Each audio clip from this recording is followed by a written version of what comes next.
All right, welcome to another edition of Houston Dynamo podcast. My name is Bruno, and today we got Coach Christopher Helton, or I just call him Coach Helton.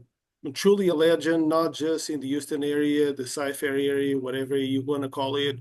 I think that Cypress Ridge High School, even though it's Cy Ridge Rams, I think it's one of the most underrated 6A high school soccer programs in the area by far. If you look at the demographics, I mean, they are a Title One school. They go against many players that are on club soccer, and I want to say, and correct me if I'm wrong, but I want to say they're comparable to all the 6A programs that you oftentimes compete, specifically in the playoffs. Most of your players are not necessarily club soccer players. Am I right or not? Yeah, you're right about that. Yeah, yeah, Okay. So how do you feel about that? Because honestly, any sport is about reps. It's right. about reps. It is how much playing time you do by yourself to get yourself better, but also have an assistant of people to tell you specifically the drills that you need to get better. But how much is that comparable to then try to just within UIL rules Yeah, to be able to have a certain amount of time with these kids, which is for free, yeah. right? Because it's public Mhm. education. Yep. That these kids that don't have either way parents they don't have the time because they are the workers, right, to drive them to club soccer, or because some of these parents, even if they have the time, they don't necessarily have the income to be part of the club soccer to go against teams that maybe, and this is me saying not you, coach, okay, Yeah. maybe going against coaches that don't necessarily have the grind, the technical knowledge, or the skills are few, but yet all they do is just get club soccers because they are zoned to a specific area where all the players go to club soccer, right? Yeah. So how does it fit? Do you think that it's fair? Do you think that a lot of people are sleeping on that specific thing? Because I have heard from many club players telling me that my club said that I cannot play for the high school, but yeah, my high school, the colors of my high school is my pride. I'm gonna get a diploma from my high school. You Oh, know, you're I'm gonna, and not only that, but the promise is that I play club, I'm gonna get a scholarship to play for college. But what's stopping me to make the highlights and sell you to get a scholarship, coach? no, it's there are 2 points on that. The first thing is, that's just the beast of high school sports in general, who you get, which kids are zoned to your school. We really have no control over that, and that's pretty much true in every sport, certain neighborhoods are going to be have a lot of good volleyball players. Some are going to have good basketball players, and some are going to have the demographics where they can play year-round club sports and can hire personal trainers and personal hitting coaches and personal goalkeeping coaches and whatever sport it is, they can hire those personal coaches. Some schools can do that. And I've heard of some schools where the booster clubs will even, they pay for gym memberships in the summertime, give kids they go to the gym for free, booster club pays for it, and that's awesome that those schools can do that. So I mean, it's just that's part of just being in high school. Just we're I'm used to the kids that we have at Cy Ridge. I've been there since 2008, and I mean, I wouldn't change it for the world. I love those guys that we have, and it's a process. You were there, so you know what we deal with there, and the big thing is just trying to get them to play as a team and try to develop them the best that we can, and of course, we encourage them to play as much soccer outside the school as possible. I think a lot of them do. They love the sport. It's just those, as you mentioned, those high level club teams they're expensive, and it takes a big commitment from the guys to do that. So we do have every now and then we have a couple kids that might play on some of the higher level clubs, but the majority of our kids, they might play in some Sunday league or something with their dad or their uncles or something, and if that's when they're touching the ball, that's better than nothing. So we'll take that. That's And right. I then mean, this year I am at middle school. Don't Yeah. you find fascinating that kids might love the sport, especially the kids that don't have the money for it, right? With the parents. Yeah. They Yeah. love the sport, but when they come to you as ninth graders, okay, a lot of them, they don't never really played the game before. Yeah. Yeah. And then you got 4 years Yeah. to develop them. Yeah. Yeah. Tell me So more about it, specifically because I want to focus on the kids there. yeah. Dream, and some of these kids never played the sport and they think they're good. Right. And so that's the challenge as coaches, like I had a freshman coach this year, and his first year at Cy Ridge, and we get the batch of freshmen in the first week of school. We have about 40 kids in the class, and the counselors give us 2 weeks to make cuts in the class. And we're like, okay, what do the priority is, first off, can these guys play some soccer, right? We got to get them fit as well, because some of them, never been in a weight room, no, so we try to focus on what's really most important for us. Really, at the end of the day, soccer skills is most important, and we'll help develop their physical tools later on. But yeah, it's taking kids like we've had kids before, like um, start off as a freshman. He would be like my backup goalkeeper on the freshman team, and then we would maybe change his position next year to maybe a defender. And we had a couple of kids like that. We weren't sure what position they would play, and because they really weren't playing outside the school. But by the time they're seniors, we turned them into like first team all district players. We had a goalkeeper that did that one year, and we had a center back as well that they just kept working, kept grinding, and I love talking about those kind of kids, man, because that's really like what makes our program what it is just being able to those kids buy into that, and they pay their dues, and they work hard. And man, that's like another example was a kid last year that played for us, Jerry Montoya. His only year on varsity was last year, so just a first 1 year varsity player. Um, I had him play our CDM, center, holding midfield position. Yeah, he had never played that before. On the JV, he played on the wing and outside defender, but we had him playing that, and he ended up being the defender of the year in the district by the district coaches. He ended up getting a college scholarship. I think he's at McMurray, one of those. I think he's somewhere like that, playing college soccer now. So it's just an amazing story.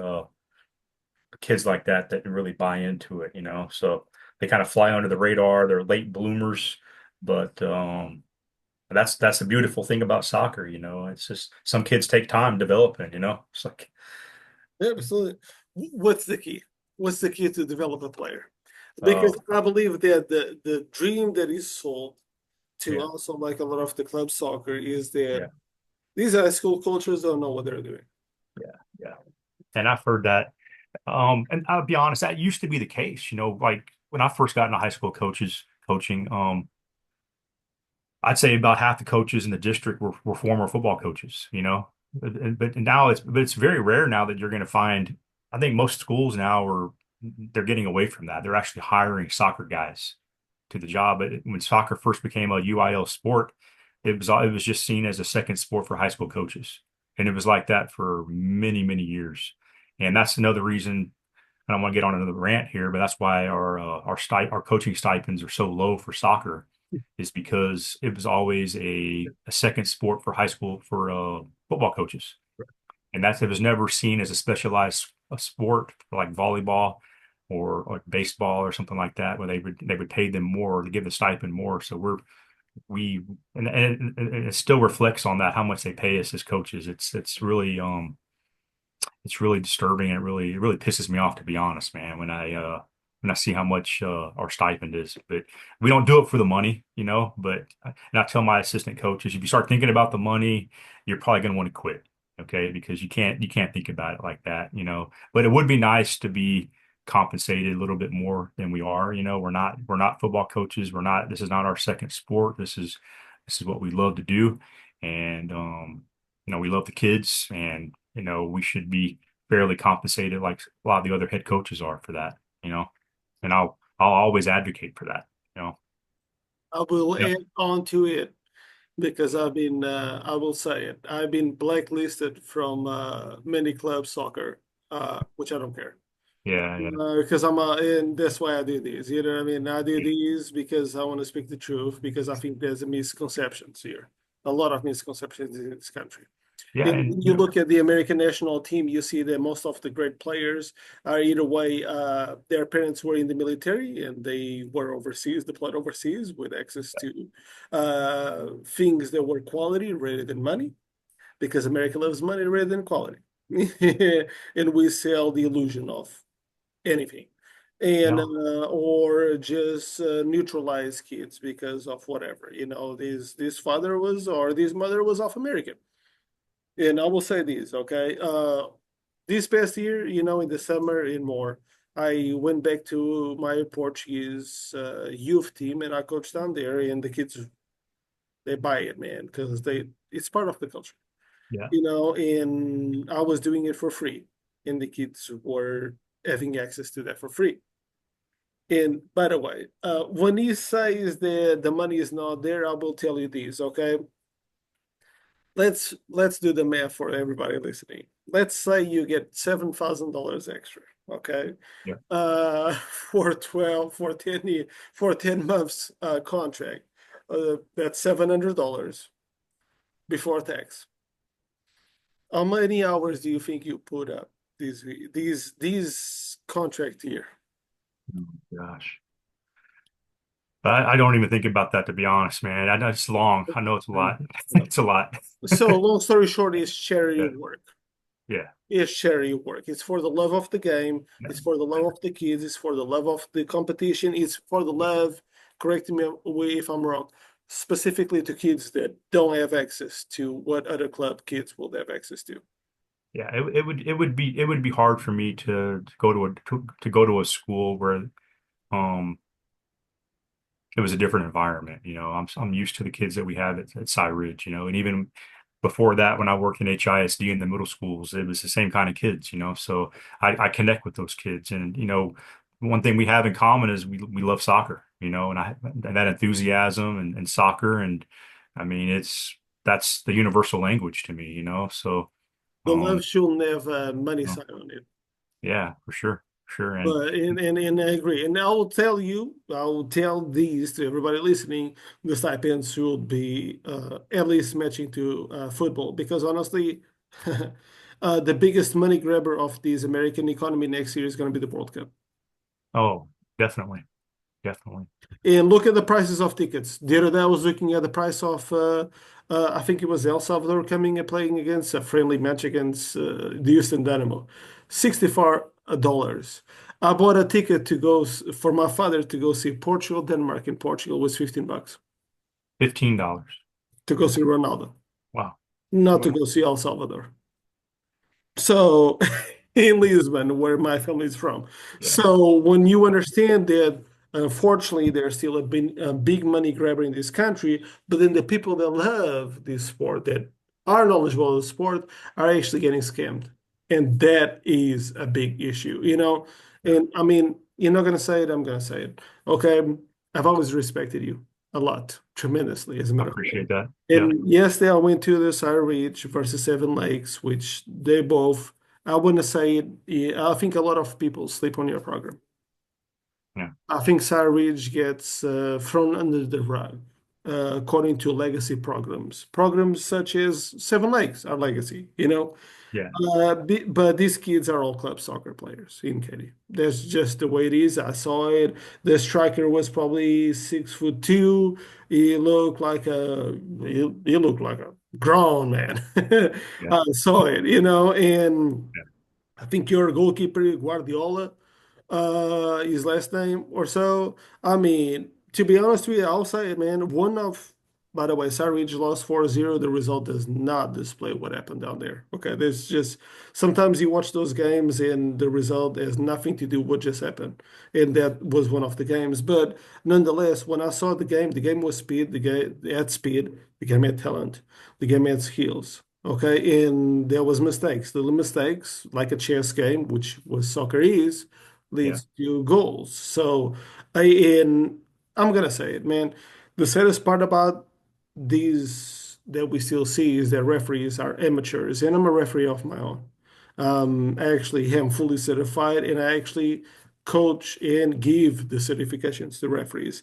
And I still, to my demise, see that it's a shame to see what I saw yesterday. And I'm gonna say it. You don't have to say it. I saw it. It was a one-sided referee match yesterday, and when you have players that want to be physical, they want to be intense, they want to keep up to players that are 3, 4 inches taller than your players, Yeah.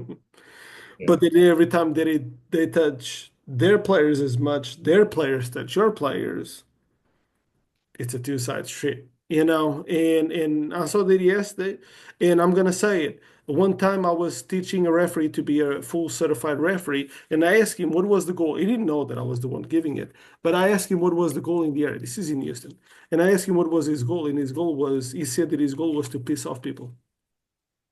Wow. Uh, We cannot have that. We cannot have that. We cannot that's have that because there's people like you that shameful. are sacrificing in the Yeah. summer, Yeah. in the off season, sacrificing time with the family and all that. Yeah. And all that. This is why I think people, when they start looking at club soccer is important. It's important because you get the reps. Yeah. Aside from that, the high school game is changing. Districts are starting to now focus on hiring people that actually know about soccer. And Ridge is a Title I school, so it's a low income school. That's the Hispanic. And that answers to what you're saying about, demographics. We connect to that. We connect to people that maybe didn't got a good end, but they got sacrifice, that they got the will in the love. Right. They got the love. Let me see you. By the way, your goalkeeper, I think that to me was one of the best high school goalkeeping displays I've seen. Yeah, he actually he was voted goalkeeper of the year too by the district, man. So I'm really proud of him. He's a sophomore and have a lot of love for Eduardo there. He's a great kid, man, great leader. And luckily we hopefully I'll have him for 2 more years. Hopefully something doesn't happen and he gets snatched away or something. But Man, that dude was a stud. when I say snatched away, I'm talking about, being Yeah, go like, so whatever. for me, it's always like, I mean, if these kids if they're good enough to go play somewhere, I So, encourage that, man. I'm rooting for him, So when I say that, I'm like, I would love for him to be able to, somebody thinks he's good enough to play at the next level, and maybe he doesn't finish playing in high school, because they think he's good enough and they want to go ahead and sign him somewhere, So I'm rooting for that. I love it when I hear stories like that. I don't hold any grudges to kids when they want to do that, So I'm on their side when it comes to that. I want what's best for them, and if their dream is to go try to play professional, then I want to try to help them as much as I can with that, So and be their best supporter, you know. So see, that's so selfish, um, selfless. I mean, I gotta say, man, I know we know each other. I know you, okay? yeah, And I want to say that I'm gonna say it, man. To okay, me, you're one of the best person I've ever met in this soccer field. That I'm not, and I don't say this lightly, okay? That's why we kept in touch here and there, as much as possible. yeah, And for those who are listening, if you got skills, please recruit yourself to Sarridge, okay? You cannot do it because of UIL, okay? yeah, I'm doing it for you, okay? So you don't get in trouble. But anyways, it's just it's and I'm gonna say this as an open thought. How many club soccer's would say that? You know, yeah, and I think that we need to start understanding that difference between club soccer. We need to be partners, not rivals. yeah. Oh, I agree completely. And to me, so we live in a city with the Dynamo, and I was just started coaching high school when the Dynamo started their academy, Right. and they met with a bunch of the high school coaches and club coaches, because club coaches were concerned they were going to lose their best players to the Dynamo Academy, Mhm. and the high school coaches were worried that their best players weren't going to be allowed to play in high school. This all happened, this is many years ago. I remember this. And what's disappointed me the most with all that is, I can understand, the Dynamo, they invest in a player, um, and they don't want that player to play anywhere else. I get that because they're the professional team in Houston, so they should be able to recruit the cream of the crop, right? The best of the best should want to play for the Dynamo Academy. That should, to me, that's no, there should be no other option there. That's like if you're the best of the best and you're a young player, you should play for the Dynamo Academy, right? That's if you want to be professional, right? That should be the path you want to go on. Mhm. But what's disappointed me is how many kids from the Dynamo Academy have actually broken through to the first team. And do we know the answer to that? Um, I'm asking you. I don't know. I think it's maybe two or three, maybe I since the can't give you the Dynamo. right number, but I will tell you how many of Yeah, those also played in high school.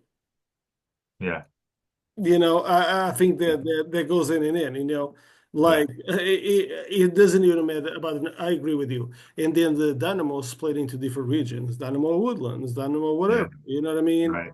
And um, I'll do it for you, man. For even other academies, PSG Academy. Yeah. One time I was giving out World Cup. Nobody knew who I was. I was just giving up World Cup sticker albums for Panini. The coaches came, looked at me, and they thought I was just basically homeless dude giving out sticker albums, you know? And they're setting up the practice, and they're like, oh, we don't know what we're doing. We're just following this crap here so we can get the money and get out of here. Mm. Yeah, that's a shame. That's yeah. But But when people look at it, oh, it's the PSG Academy. I'm definitely paying $1,000 to right. They'll pay top dollar for that. The parents are sold on that, and yeah, you're right. It's definitely look, they run it like a business, more than anything. And look, there are some good clubs out there, no doubt. absolutely. Some of them have phenomenal coaches and top to bottom, they've been well established over many years. And some of them definitely will help kids get the scholarships. But at the same time, so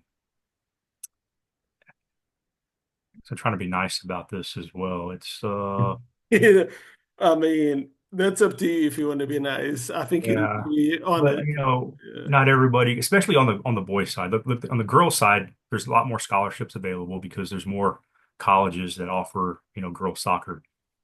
Not as many on the boys side. So I think some of the clubs they might do a better job on the girls side developing and getting the girls scholarships than Mhm. on the guys side. But that has more to do with just the amount. There's not amount of colleges out there that offer the boys soccer. Unfortunately. So the boys have a different path. There's not as many spots out there, and it's a lot of it's financial as well.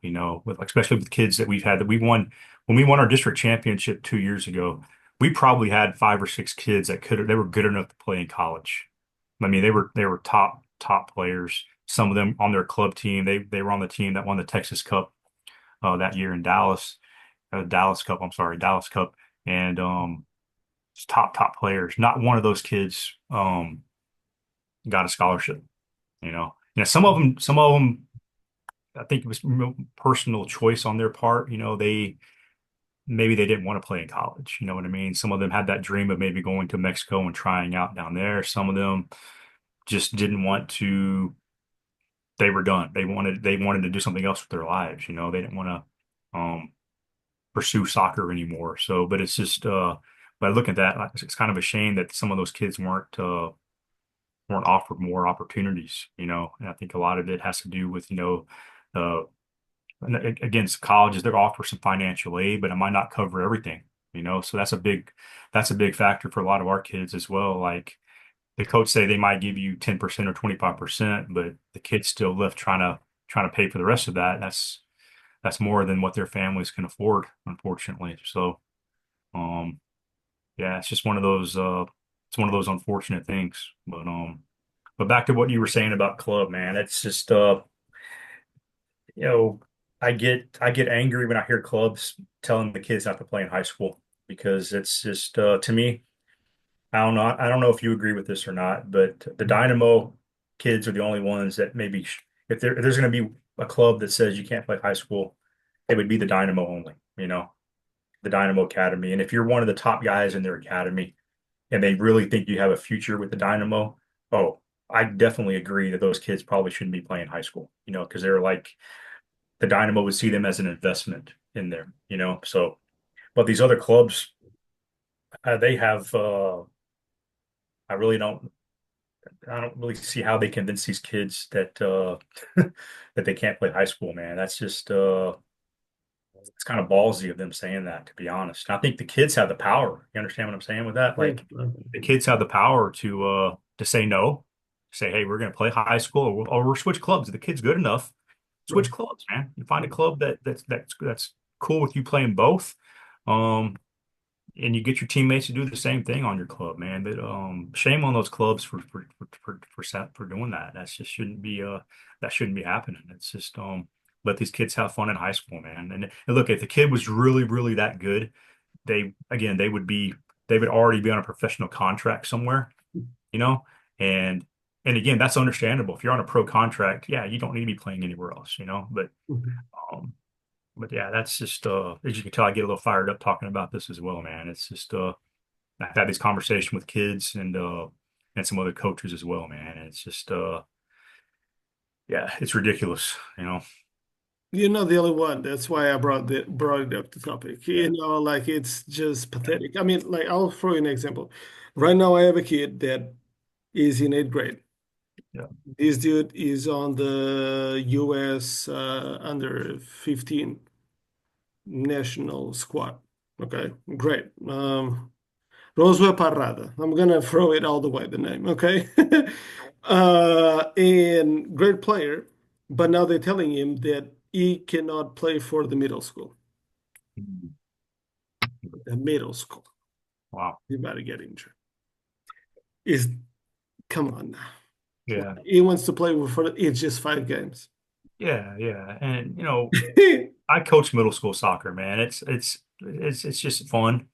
It's fun for the kids, man. It's not like high school soccer either. It's definitely a lot smaller commitment. Like you said, 5 games. And they might practice a couple times a week. I mean, it's not that big of a deal, man. I don't really see, let these kids let them play, let them develop. Let's enjoy the passion for the game. Yeah, That's it. It's just the at the end of the day, it's just the passion for the game. right. And if nothing else, I mean, yeah, they might play a different style than they do in club, but I mean, that let that kid, they're going to learn some things playing with their middle school teammates They're as playing with well. their best friends. Right, right. We So they all might, started playing soccer because we loved it. yeah, Why yeah, soccer and not basketball? yeah, Why exactly. soccer and not baseball? You know what I mean? It's just the basic part of life, and it's about creating memories. Because guess what? Probably 99.99% of these players, when they finish high school, Yeah, they'll yep, be. And I think that a lot of people are missing out the point. But sadly, you have leaders that are brainstorming and brainwashing kids that they don't get the bigger picture. Because yeah, kids will kids, you know what I mean? And as a leader, you got to show it. I'm passionate about it. That's why I wanted to bring this topic. And yeah. I wasn't sure that you were gonna go along with it. Or No, no, some I'm with people you are, on this completely. And those coaches, they're afraid of losing their revenue stream, you know. And this is youth sports in general, by the way. Youth oh sports in yeah, general. AAU, whatever it is, Yeah. basketball, whatever. When I grew up, I played every sport. I think I played soccer in the fall. It was basketball in the wintertime. We played baseball in the spring. And in the summertime, we did whatever. We were doing something, Right. but we would kind of switch whatever season it was. We learned how to play every sport. That's why I have a love for every sport. Um, but now my son's older now, but when he was growing up, it was there's so much pressure on the parents to have their kid in a year-round sport at such an early age. I'm talking 5, 6 years old. They want them playing year-round, whether it's soccer or baseball or whatever, because that's revenue. It's a business, and they're afraid, and they tell the parents, "Hey, if Johnny, okay, he's playing baseball, but if he plays soccer in the fall, he's going to fall behind, and I can't guarantee he's going to have a spot in our team." next season if he misses out. So you need to think about that before you let him play